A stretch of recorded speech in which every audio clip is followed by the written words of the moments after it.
Esta es la segunda parte del video de la biografía de Andrew Carnegie y continuaremos con lo que decíamos.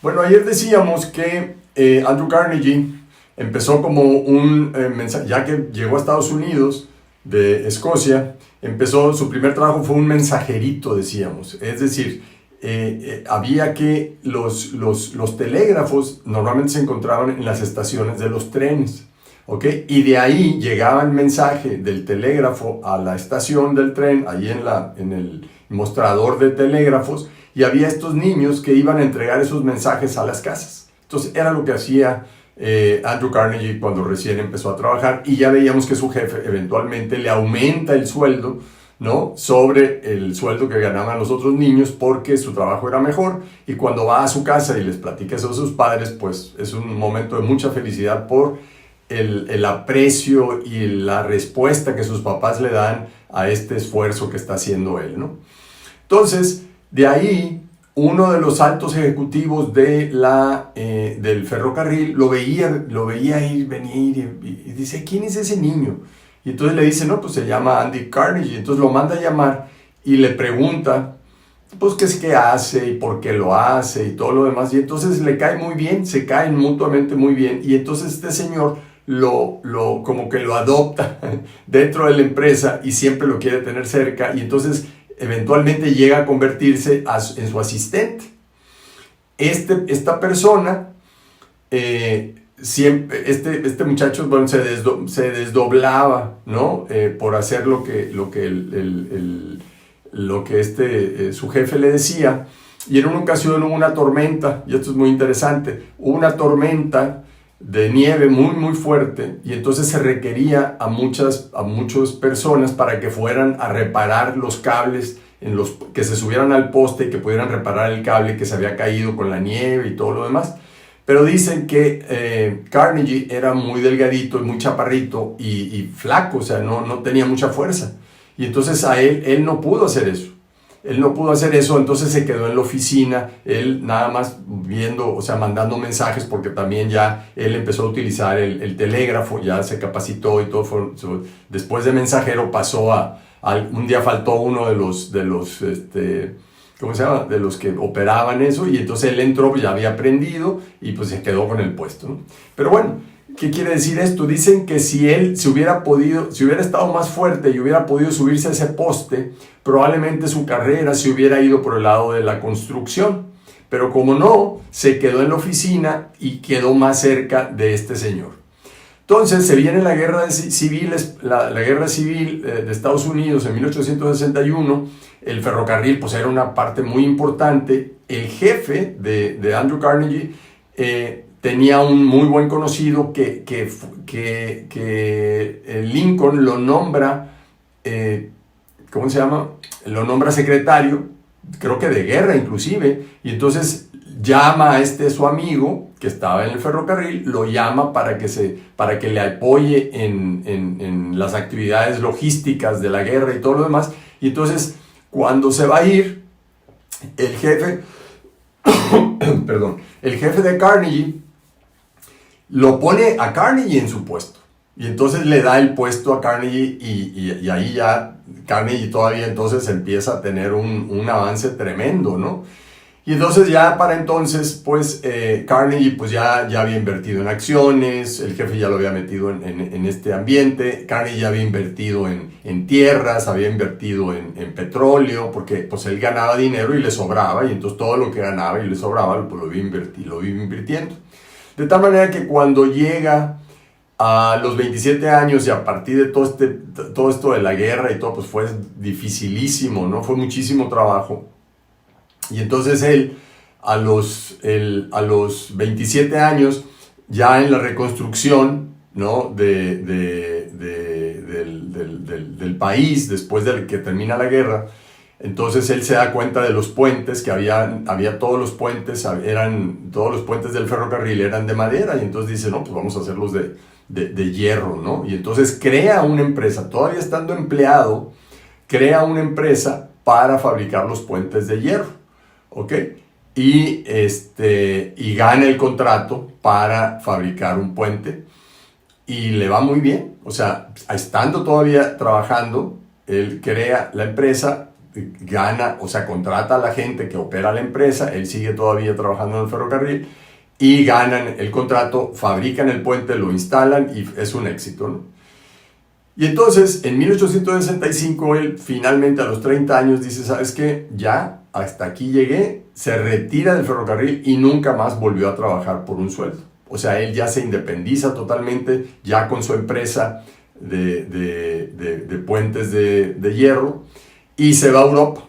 Y en Europa ya conoce al acero. Bessemer era un inglés que había desarrollado a partir del hierro, le hacía un proceso adicional y ese hierro se convertía en acero.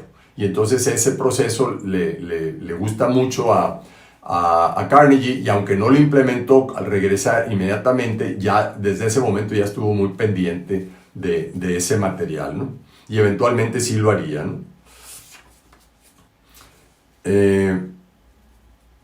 Bueno, creo que no había comentado esto de las acciones. Su jefe lo invita, le dice que en algún momento dado, me fui más adelante, el jefe le dice que es una buena oportunidad de invertir en estas acciones, pero le dice, pues yo no tengo dinero para invertir. Pues consíguelo, ¿no? Entonces va con su mamá. Carnegie, su papá ya había muerto, va con su mamá, y su mamá, como creía tanto en él y le había demostrado que todo lo que hacía lo hacía bien y lo hacía con ganas y se metía a fondo, no le pesa, hipoteca la casa y con eso sacan los dineros con el que Carnegie hace la inversión. Y entonces cuando le dan los dividendos, dice Carnegie, dice, Eureka, dice, encontré una manera de ganar dinero sin tener que sudar, sin tener que hacerlo con el sudor de mi frente. Y esa es una gran lección para él, y que eso le va a traer muchos beneficios en un futuro, ¿no? Las otras cosas que ya durante la guerra y todo lo demás aprendió fue que era mucho mejor tener un trato amable, un buen tono, estar tranquilo, estar sosegado para tratar con las otras personas, ¿no? Y en general comportarse mejor daba mejores resultados que no hacerlo, ¿no? El general Grant dice que le dejó muy buena impresión porque siempre permanecía sereno en sus decisiones. Dice un caso raro, e inclusive basado en su propia experiencia, no veía gente así, ¿no? Dice, si realmente nos interesan los otros, dice, si realmente tenemos un verdadero interés por los otros, no debería preocuparnos lo que piensen con nosotros, porque acuérdense que lo similar se atrae, ¿no? Entonces, nada más. Entonces, de lo que hay que estar consciente, como quien dice, él decía, es de tus sentimientos hacia las personas que trabajan contigo, ¿no? Eso es de lo que ustedes deben estar pendientes, ¿sí? Y luego la calidad ya en su propio negocio y todo se volvió importantísimo, y dijo, si no puedes hacer algo y lo mejor que puedas, mejor no lo hagas, ¿sí? Y esa es la nota del éxito, el secreto del éxito para él, que dice que hay que hacerlo bien, ¿no? Y dice que cuando vas empezando, pues nadie te conoce, tienes que demostrar que lo que dices lo haces, ¿no? Y esa es la parte de cuesta arriba. Pero una vez que ya tienes una marca, una vez que ya la gente te conoce y tu producto es bueno, etcétera, etcétera, ya se te va más fácil, ya se te hace más fácil el camino. Y dice a los inspectores, no los echen para afuera, dice, a los inspectores que vienen a checar nuestras fábricas, dice, acéptenlos, consideren que esos inspectores nos están ayudando a mejorar, y acostumbramos así a nuestros trabajadores perdón, a hacer siempre lo mejor y estar continuamente buscando la mejora, ¿no? Y porque la calidad es mucho más importante que el costo. Atrás viene el costo, pero la calidad va enfrente, dice, la calidad tiene que ser fundamental. Y el control de la fábrica, el control de la operación es muy importante para saber cuánto se está gastando en cada uno de los procesos, tanto en materiales como en dinero, etc., ¿no? Entonces todo ese control tiene que estar muy bien. Bueno, Carnegie dice, siempre le voy a recomendar a los industriales y a los profesionales dice que su mente esté tranquila, en calma, libre, para que pueda decidir sabiamente sobre los problemas que se le presentan diariamente. ¿Ok? Entonces la especulación pone en riesgo realmente ese estado mental. Entonces ojo con eso. Dice, siempre tienen que estar en calma, tienen que buscar la manera de que su mente esté en calma. ¿Okay? Esa es una gran lección para los emprendedores. Dice, y muchos de los otros problemas que enfrentamos, dice, nos empezamos a preocuparnos de algo cuando todavía no está ahí, pues. Entonces, dice, no se preocupen hasta que tengan el problema enfrente, porque entonces muchas veces, 9 de cada 10 veces, ese problema que imaginábamos tremendo no fue tanto, ¿ok? Entonces, mejor dice, enfréntate con el problema hasta que lo tengas ya, ¿no? O sea, evalúalo, considéralo, pero no te preocupes hasta que lo tengas ya, y ahí resuélvelo, ¿sí? Él decía también que la especulación y los negocios honorables no son compatibles. En ocasiones, él se negó a respaldar créditos de amigos que le pedían su aval y decidió mejor no dárselos, ¿no? Dice que él veía que todas las personas que triunfan es porque se centraron en un negocio, en una línea de negocio y se apegaron a ella, ¿no? Y dijo, mi política por muchos años fue poner todos los huevos en una sola canasta y cuidar la canasta. Eso es lo importante. Sobre todo cuando los recursos son limitados, no te abras. Concéntrate y cuida la canasta.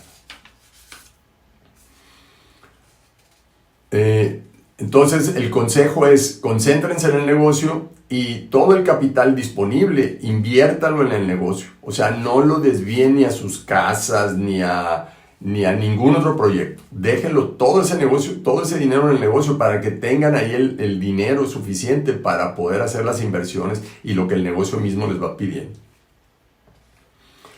Entonces, como él veía que el acero iba creciendo, ¿no? Entonces él decide crear una empresa de acero en 1873. Entonces ya tenía casi 10 años después de haber formado su primera empresa de los puentes de ferrocarril. Ahora crea la empresa de acero y lo que va a hacer con esa empresa de acero son rieles de ferrocarril. ¿Ok? Entonces ahí, fíjense, ya era una nueva tecnología del acero, era un nuevo producto súper ya de moda, por así decirlo, ya muy bien probado. Entonces dice, órale, vamos, y le entra, ¿no?, a esa parte, ¿no? Dice, cuando tengas socios en los negocios, si los tienes, dice, hay una regla de oro. No puede haber secretos entre socios. Fundamental, fundamental. Dice, y no debe pasar mucho tiempo en que reconozcamos en qué somos buenos, para qué somos buenos, y dedicarnos a hacer eso en lo que somos mejor, dice. No solo porque se nos facilite, sino porque nos gusta, porque nos da placer hacerlo. Y entonces nos vamos a convertir en los maestros del ramo. Pues ojo, aquí tiene que ver el propósito, pues de lo que está hablando él, ¿no? Y dice, vuelve a insistir en que los contadores son fundamentales aquí para poder llevar un control muy específico, muy, muy estricto de lo que está pasando en la organización, en cada uno de los procesos. Luego, habla de cómo hace un viaje alrededor del mundo con un par de amigos, ¿ok? Y él dice que fue transformador, ¿no? Cuando llega, publica un libro que se llama Alrededor del Mundo y ahí explica toda la experiencia y todo lo demás. Pero fundamentalmente dice que estuvo en China, que estuvo en la India, estudió los filósofos, a Confucio, a Buda, a Zoroastra en la India, ¿no? Y entonces dice, este viaje alrededor del mundo, donde había caos, me trajo paz.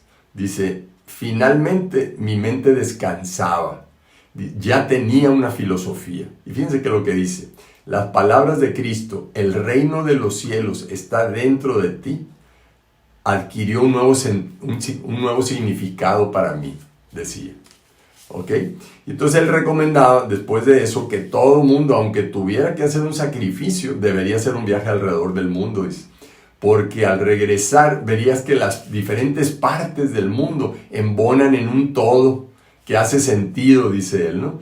Y que la humanidad trabaja hacia un destino que tiene un fin. Muy interesante esa perspectiva. Y luego, bueno, a través de todos estos años ya, pues él era un experto en hablar al público y insistía en que tenías que hablar como si estuvieras platicando, no desde hacer una plática así desde lo que tú realmente piensas, de lo que tú sientes, ¿no? Sin hacer muchos aspavientos. Luego, con relación a cuando compraban, bueno, continuaban comprando continuamente otras empresas o haciendo inversiones dependiendo de los procesos que necesitaban. Por ejemplo, si para procesar el acero necesitaban algún mineral nuevo, pues iban e investigaban, y si había una empresa disponible, bueno, pues la podían comprar, y si no, pues hacían la inversión para explotar el mineral, etcétera, etcétera. Entonces se iba haciendo de más empresas, de más personas, y era muy bueno para seleccionar a las personas del equipo, ¿no? Y entonces dice que cuando compraron la mina para explotar el manganeso y se hicieron de socios para hacerlo, dice, ahí nos dimos cuenta de la lentitud que esta asociación con estos socios le imprimía las decisiones, en vez de cuando la empresa era totalmente tuya, que podías tomar decisiones mucho más rápidamente, ¿no? Insistía también en que el mercado doméstico es muy importante. Si tú tienes un buen mercado doméstico y tienes productos estándar, dice, vas a poder surtirle mucho más rápido que competidores extranjeros.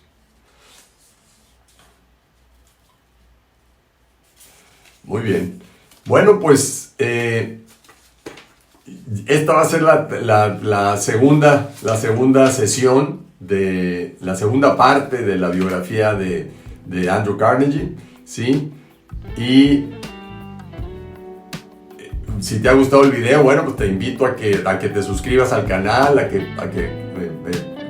piques ahí a la campanita y para que te avise cuando subamos nuevos videos y te podamos estar avisando para que tú pues continúes el aprendizaje, ¿no?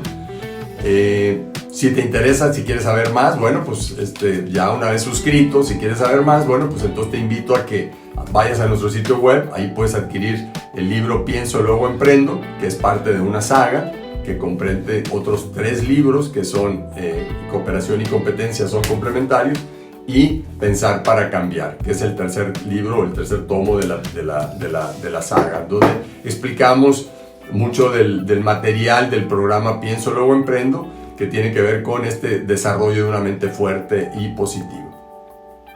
Entonces, bueno, pues aquí abajo te dejamos las ligas también para el sitio web. Perdón. Y sin más por el momento, pues te agradezco tu presencia en este segundo video de la serie de biografías de emprendedores exitosos, Andrew Carnegie, parte 2, y nos vemos mañana. Gracias y que tengas un día espectacular.